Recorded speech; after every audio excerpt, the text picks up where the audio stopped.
Story 1. My wife has a coworker who is also somewhat of an acquaintance. I use the term acquaintance because she is part of our friend circle, but we try to limit or avoid contact with her whenever possible. We will call her Carrie.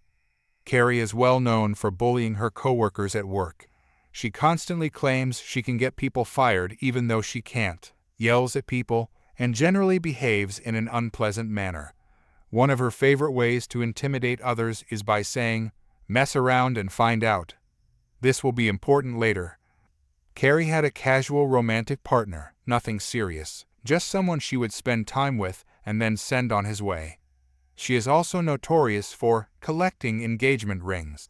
Her usual pattern is to start dating a man, get an engagement ring from him, have him pay off some of her expenses, and then discard him.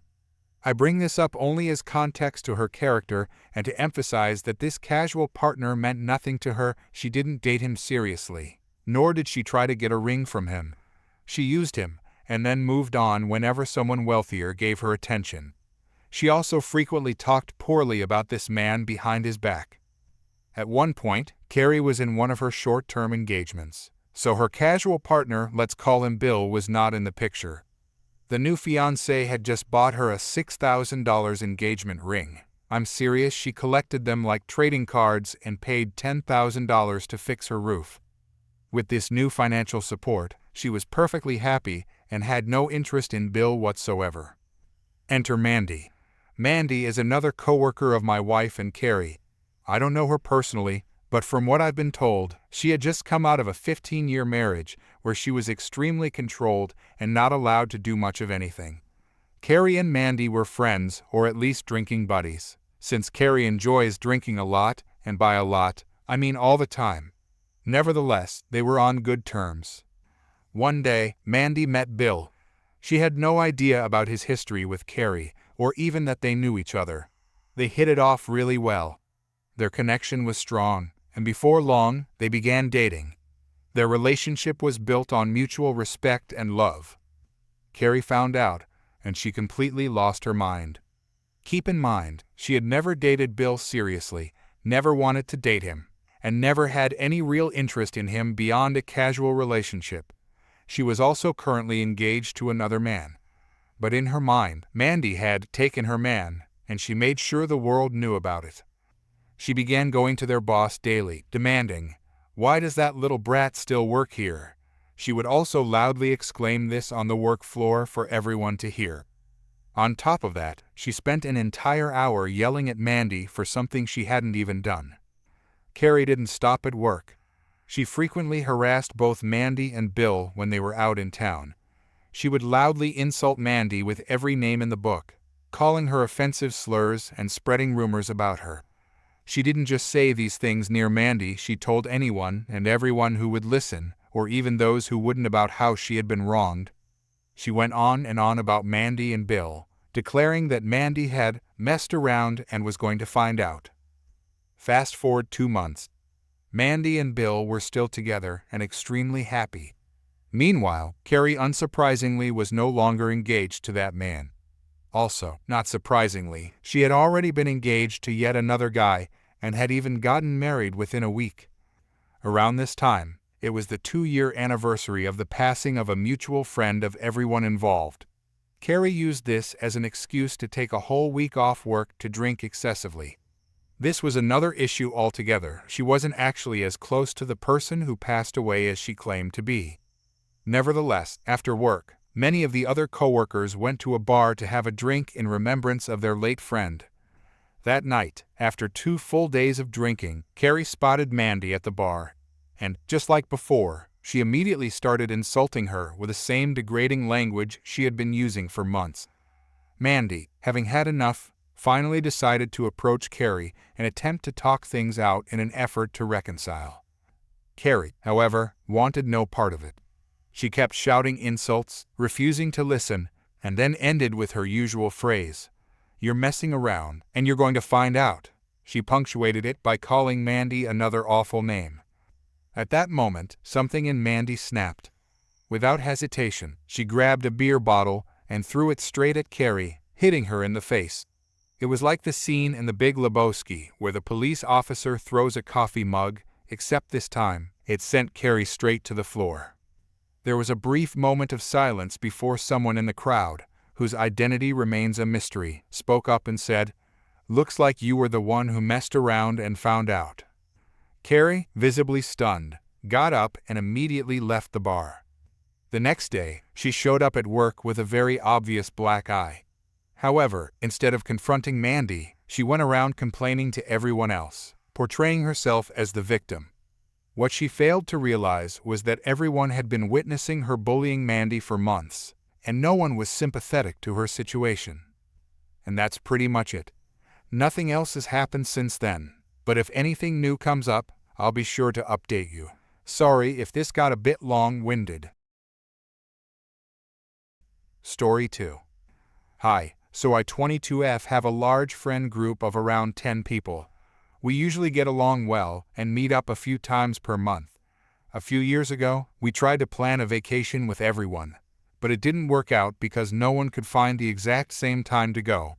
So, we ended up going with 7 people, leaving the other 3 behind. The 3 who couldn't come were completely fine with it and even wished us a great time.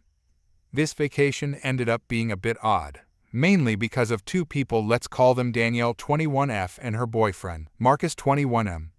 They were extremely controlling, constantly telling us what to do and where to go at all times.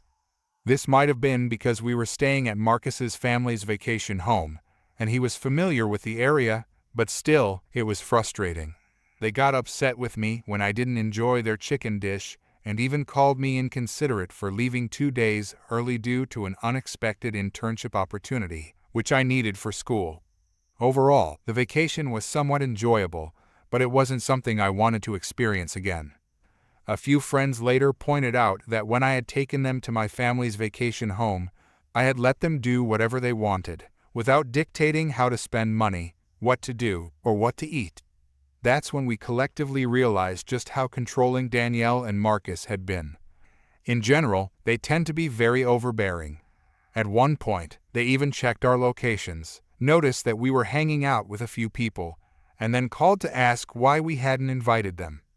Last year, I came up with the idea of going on vacation with a few people.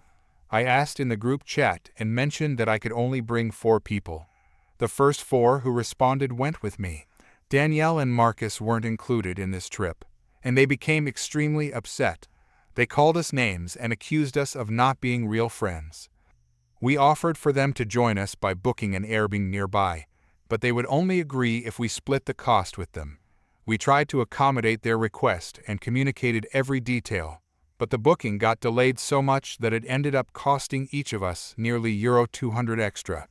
When we couldn't find a reasonable solution, we decided to proceed without them. They became very angry and insisted that we could not go on vacation without including everyone. The other 3 people from the original trip weren't going either, but they had no issue with it. It was only Danielle and Marcus who were upset. They argued that because they had invited us the last time, they should be included now. They even came up with a rule that if any vacation included 3 or more people, the entire group had to be invited. Fast forward to last summer, I thought this rule was unreasonable and decided to ask my 4 closest friends in the group if they wanted to take a trip together. They said yes, and we started planning. For my 21st birthday, my grandmother surprised us by booking hotel rooms for each of us in a beautiful location, so the trip was set.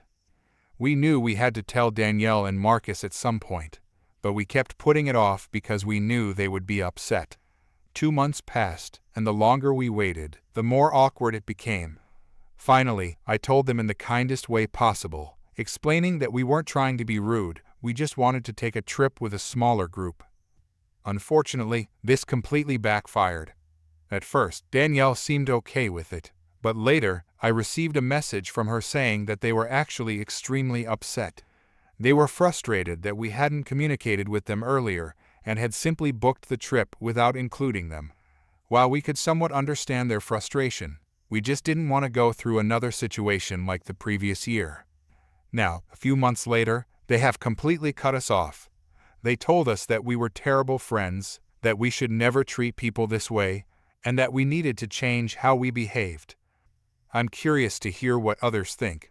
Maybe I was a bad friend in this situation, and I need some perspective. Story 3. This is a story from a couple of months ago that happened to me while I was working, and oh boy, is it a wild one. I work in a local bakery and sandwich shop, and one day a couple brought in their baby. Most people either bring a stroller or just hold their baby while they eat since we don't have any high chairs. However, instead of doing that, these parents spent the entire time around 20 minutes following their baby around the shop while carrying their plates of food rather than sitting down. The baby was approaching other guest tables as they were eating, and the parents just stood there watching while the diners looked at them, clearly confused and annoyed. It's important to note that at the time, only 3 of us were working. My boss, the only baker, was busy making dough, and my other coworker was on their lunch break, so I was the only one witnessing this unfold. Back to the story eventually, the baby made its way to the front door. Instead of picking the baby up, the parents opened the door and let the baby crawl outside toward the road. They only stopped it when it was literally crawling off the curb into the street.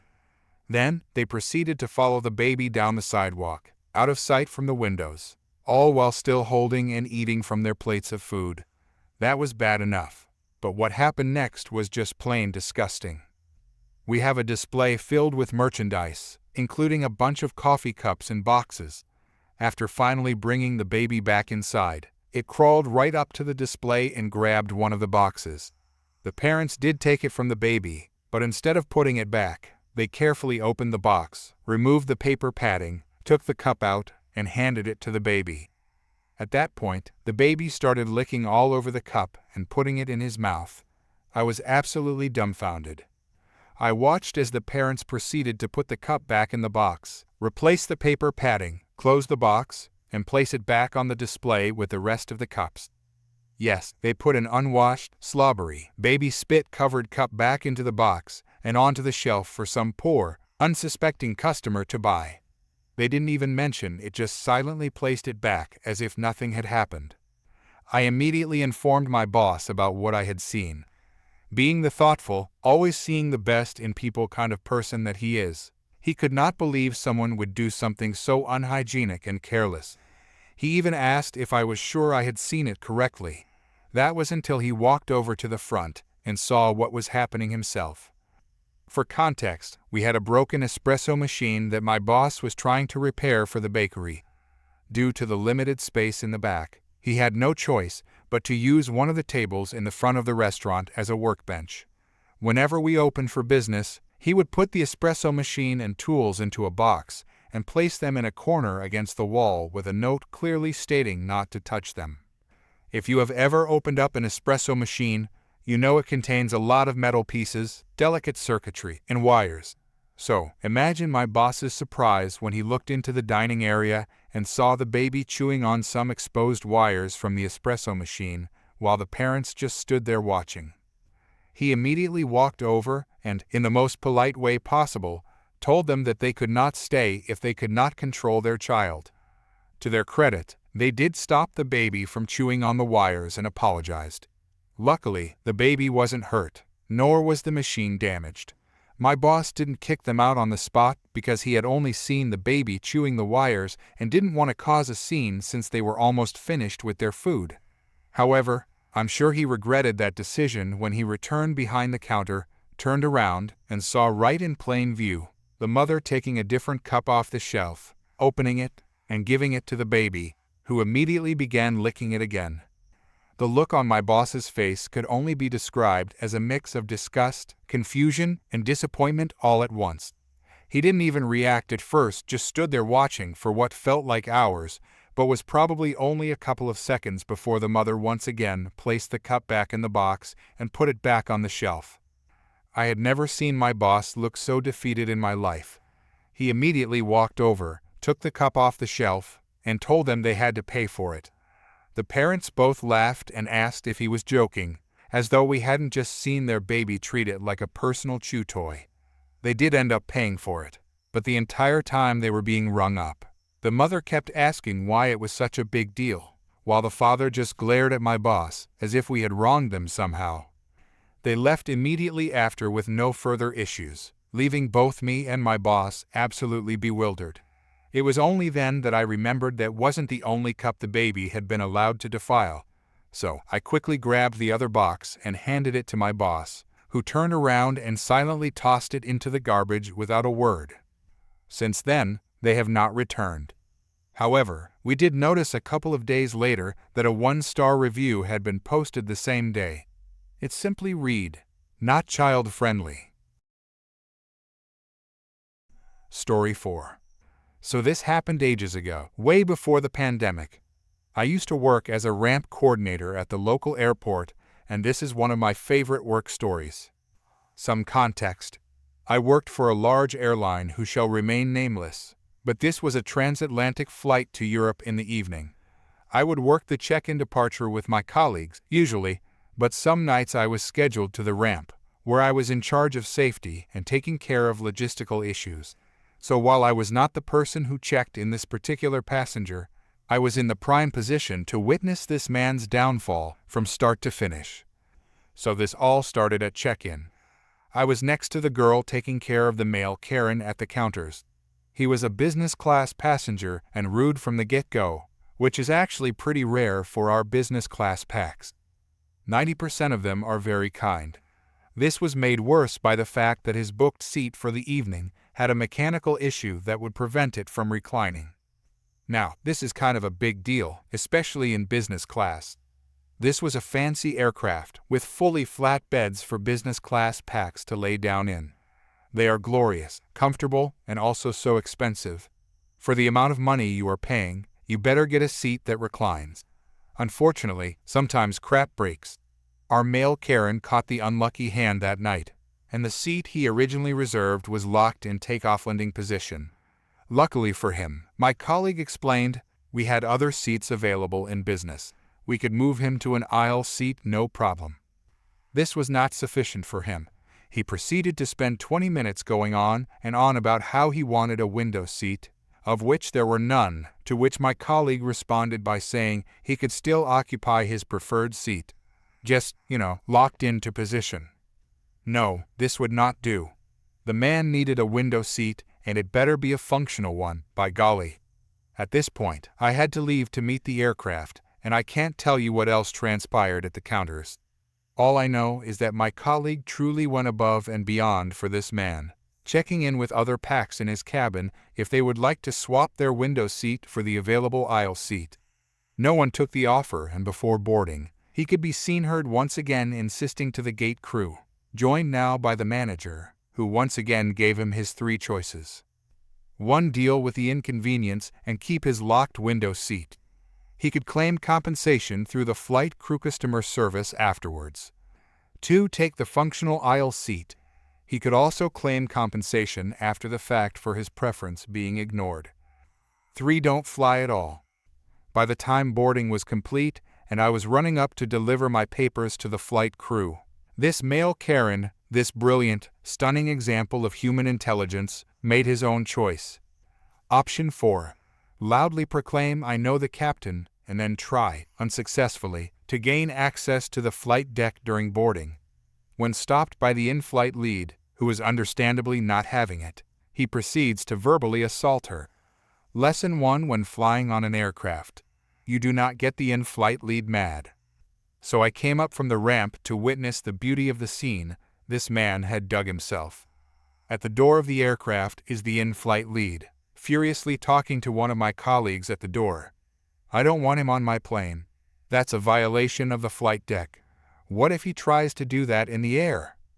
Inside the aircraft is male Karen, sitting in his aisle seat, with his arms crossed like a petulant child, while my shift manager was calmly explaining that you don't try to gain access to the flight deck, get the cabin crew mad, and still expect to fly.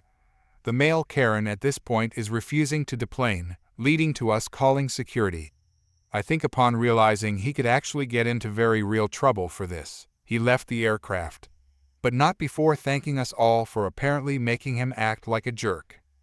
To this day, I wish my shift manager had held this man there until security came by. He absolutely deserved to get a dressing down from airport police for acting like this. But my colleagues were understandably sick of him, and we had a plane to get out. I am unsure what consequences he faced for this, but I do know the little incident would have banned him from flying with us until a review of the incident. I doubt that went well for him. Story 5. Way back in the early 2000s, I began to suspect that my wife was up to something. Our 2 kids were about 4 and 6, still young, but not so young that they couldn't tell me something about their day. They started talking a lot about staying with my wife's parents during the day. That wasn't particularly strange in and of itself, but since they lived about 90 minutes away, doing so 2 or 3 times a week seemed excessive. That was basically every day she wasn't working at her part-time job. When I asked her about it, she denied it, but she was never a good liar. So I started tracking the mileage on her car, and sure enough, she was driving an extra 400 or so miles per week. I knew something was going on.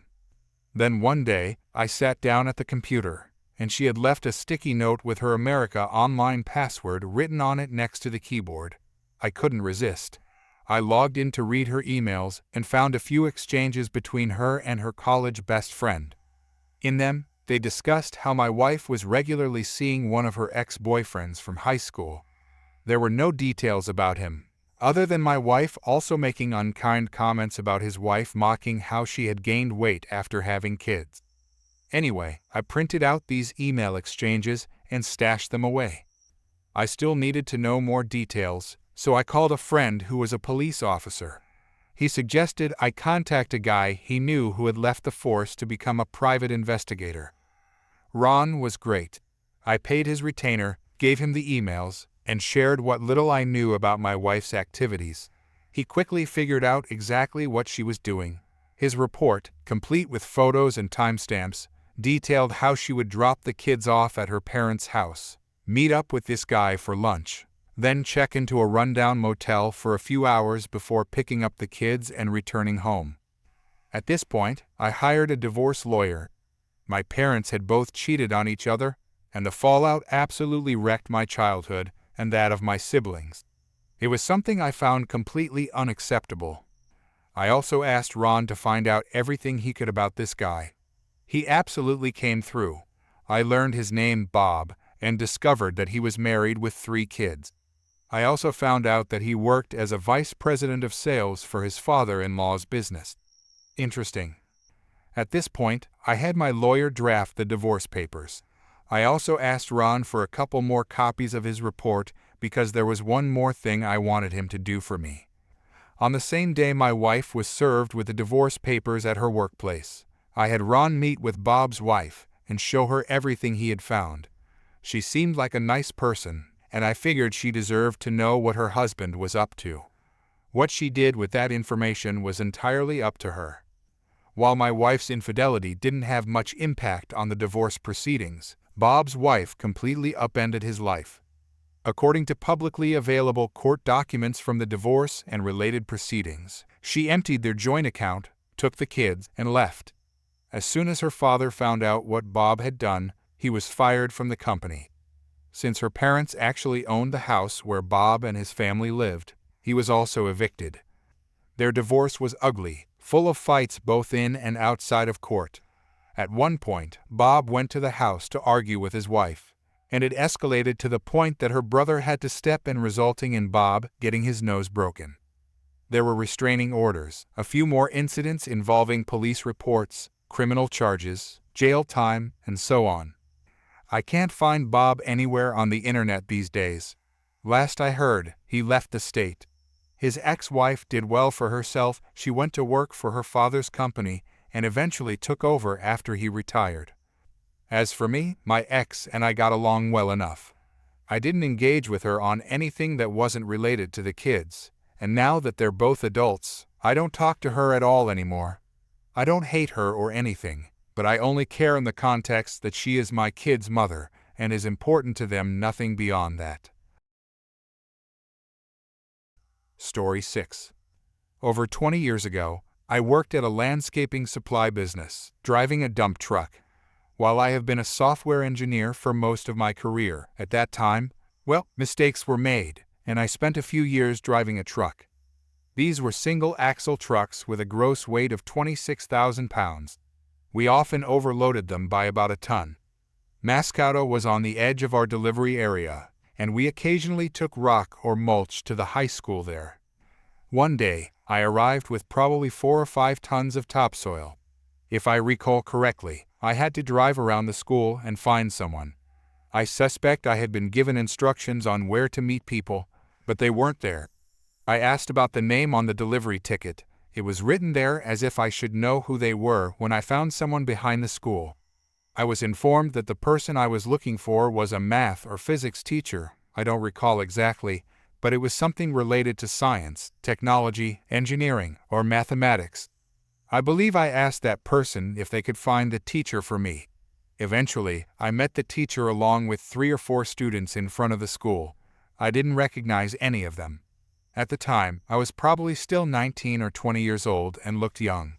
It wasn't unusual to have to track people down for a delivery, so everything seemed normal so far. I got out of the truck and was told that the dirt was to be dumped into a planter they had been assembling with decorative blocks around the high school sign. The planter was positioned about 50 feet into the grassy area between the road and the parking lot in front of the school. I hesitated and might have managed to say, before being interrupted. I was going to explain that the truck would leave marks in the grass. At 12,000 pounds empty, the truck was heavy enough to compress the soil beneath it. While the grass would only be flattened, the truck's weight would create tracks, likely an inch or 2 deep, that wouldn't disappear anytime soon. The ruts would be noticeable. I don't recall if I got more than a single syllable out before I was interrupted in a condescending tone, initially by the teacher and then by 1 or 2 of the students. I attempted to speak again, only to be met with a mix of disbelief, almost as if they thought I didn't understand the instructions, and further attempts to explain what they wanted me to do as though I were 5 years old or didn't speak English. I believe I attempted to speak 2 or 3 times before giving up. I decided to comply, got back in the truck, and proceeded to drive out onto the grass, leaving deep ruts that the groundskeepers would regret for years. The grass would eventually be cut level above the ruts, but they would still be noticeable when driving a lawnmower over them. I backed the truck up to one side of the planter and dumped the dirt until it piled above the small, semi-oval retaining wall. I was signaled to stop. The sign was in the middle of the planter, meaning the pile was only on one side, leaving the other side practically empty. I expected that I would need to drive to the other side of the planter. When you dump enough loads of material, you develop a sense of how much will be needed to fill a space. However, after being told to stop, I got out to suggest that they might need more soil on the other side to properly fill the planter. Again, I wasn't able to finish a sentence. I attempted to explain that when they spread the dirt out, it wouldn't come close to reaching the brim. I also would have been willing to stay and help move some of the soil over to the bare area so we could add more without spilling onto the grass. However, it was clear that they had no interest in anything I had to say. The dismissiveness seemed intentional. I wasn't sure if there was some perceived slight, or if this was simply a group of people who enjoyed treating others this way. I was then instructed to dump the remaining soil, probably 2 or 3 tons, out in a nearby row crop field behind the school. Here's something you might not realize about working with a dump truck. Soil doesn't spread evenly when dumped from the truck bed. Most trucks have chains on the gate that allow you to control the flow of material. These work well with small rock and gravel. For materials that clump together, you set the chains so the gate can open wider to prevent clogging. However, for dirt and mulch, this method is ineffective. The material compacts against the gate, creating a blockage. You can't simply release the chains because there are thousands of pounds of material pressing against them. The only way to fix it is to dig it out manually, which is a lot of work even with gravity helping. Of course, this entire situation was unnecessary from the start. Fortunately, they didn't know enough to ask me to spread the soil evenly, or they likely would have attempted to direct me on how to do my job. If that had happened, I would have had 2 options.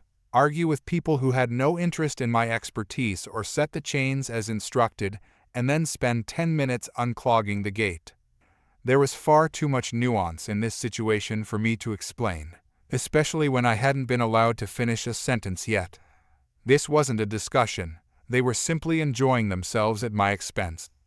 This happened a long time ago, and I don't remember everything that was said, but I do clearly recall one student slowly explaining, "Just take the truck over there and drive while you dump it out," or something to that effect. They even used hand gestures as if they were explaining it to a child. At that point, I had no interest in engaging further. I had them sign for the delivery, then drove around the school and into the field.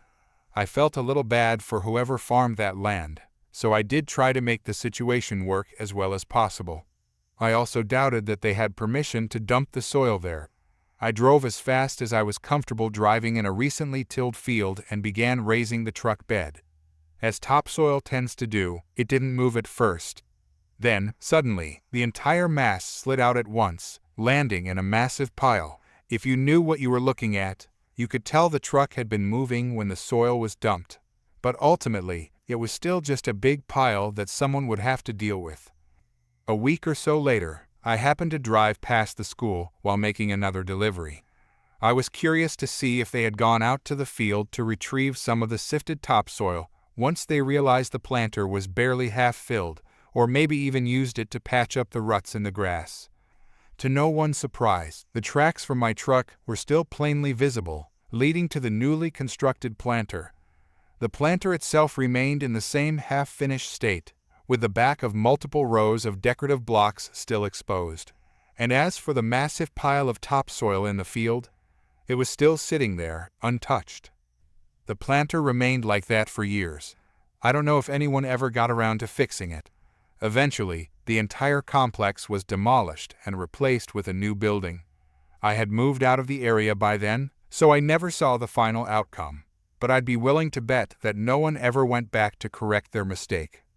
Looking back, I'm not entirely sure if this qualifies as malicious compliance.